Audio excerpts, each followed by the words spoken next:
পাকিস্তানিরা তাদের ধর্ম ও সংস্কৃতি নিয়ে গর্ব করে এবং দেশটির ওপর সেকেলে আদর্শ চাপিয়ে দেওয়া যাবে না বলে মন্তব্য করেছেন পাকিস্তানের সেনাপ্রধান জেনারেল সৈয়দ আসিম মনির।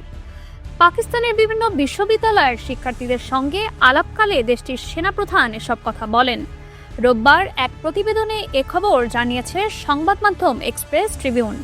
অধিবেশন চলাকালীন আসিম মনির বলেন, পাকিস্তানি জনগণ বিশেষ করে তরুণদের সঙ্গে পাকিস্তান সেনাবাহিনীর গভীর বন্ধন রয়েছে। তিনি জোর দিয়ে বলেন, সেনাবাহিনী ও জনগণের মধ্যে বিভেদ সৃষ্টির রাষ্ট্রবিরোধী উপাদানের প্রচেষ্টা সবসময় ব্যর্থ হয়েছে এবং আগামীতেও তা ব্যর্থ হবে। জেনারেল আসিম মনির আরও বলেন, যতদিন জাতি বিশেষ করে তরুণরা আমাদের পাশে থাকবে ততদিন পাকিস্তান সেনাবাহিনী কখনোই পরাজিত হবে না। আমরা কমরেডদের মতো লড়াই করি এবং আমাদের কাছে পাকিস্তানি পরিচয় সবচেয়ে বড় পরিচয়। Naushin Tasnim Rahman, Dhaka West news.